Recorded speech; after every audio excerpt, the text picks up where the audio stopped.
Can you remain loyal to someone who aligned himself with evil?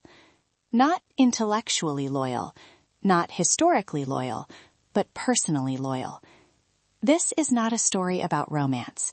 It is a story about loyalty, power, betrayal, and the unbearable complexity of loving a man who chose ideology over humanity. This is the story of Hannah Arendt and Martin Heidegger. The Secret Beginning. In 1924, in the small university town of Marburg, an 18-year-old Jewish philosophy student fell in love with her professor.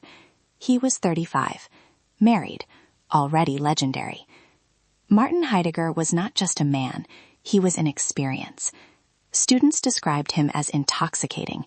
He didn't teach philosophy, he performed thinking. Hannah Arendt would later write that his name spread through Germany like the rumor of a secret king. When their eyes first met in a lecture hall, something ignited. What followed was a clandestine affair. Secret letters, coded signals, hidden meetings. No one knew. Not his wife, not her friend. And had they known, it would have destroyed them both. To understand Hannah's devotion, we must understand the moment she lived in. This was post-World War I Germany, a generation searching for meaning after collapse. And Heidegger promised something radical, not answers, but a new way of thinking. He rejected tradition. He challenged the entire discipline of philosophy. He spoke about existence, being, authenticity.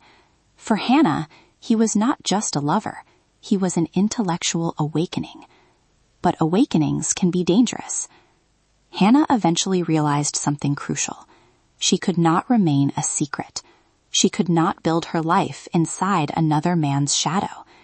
In 1926, she ended the affair and left Marburg. She went to Heidelberg to study with Karl Jaspers and began shaping her own voice. They continued writing to each other, intimate, intense letters, but the relationship was never rekindled. And then, history intervened. In 1933, Martin Heidegger did the unthinkable. He joined the Nazi Party. He became rector of Freiburg University. He publicly supported Hitler. He gave speeches aligning philosophy with National Socialism. The man who once taught radical thinking had surrendered it to power. Hannah, Jewish, watched Germany collapse into horror. She fled. She lived in exile. She rebuilt her life in New York. For years, she regarded Heidegger as, in her own words, a potential murderer. Their bond appeared shattered forever. The moment that shocked everyone.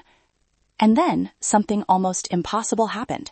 In 1950, after the Holocaust, after the camps, after the devastation of Europe, Hannah Arendt went to see him. She met Heidegger in Freiburg. She spoke with him, even in the presence of his wife. They resumed correspondence. They reaffirmed their bond. The world could not understand it. How could the woman who wrote so clearly about evil remain loyal to the man who had aligned with it? Hannah knew exactly who Heidegger was. She did not excuse him. She did not deny his guilt. She wrote devastatingly about Germany's refusal to face responsibility. And yet, she remained loyal. Not because she approved, but because, as she wrote, betraying him would have meant betraying herself. Her loyalty was not political. It was not moral blindness. It was existential. A loyalty to the truth of her own past, to the young woman she once was, to the moment that shaped her thinking. The real scandal. This is what makes the story unbearable and human. Heidegger never fully repented. He retreated into poetry. He avoided responsibility. He minimized his involvement until his death. Hannah, meanwhile, faced public attacks, exile, criticism, and still chose clarity over resentment. The scandal is not her loyalty. The scandal is a man who chose power over conscience, and a woman who had the courage to see him clearly without abandoning herself. This is not a love story meant to be copied. It is a story meant to be understood. It asks women an uncomfortable question. Can you love deeply without surrendering your moral clarity? Can loyalty exist without illusion? Hannah Arendt teaches us something rare, that strength is not always loud, that forgiveness is not endorsement, that a woman's inner life can hold contradiction without collapsing.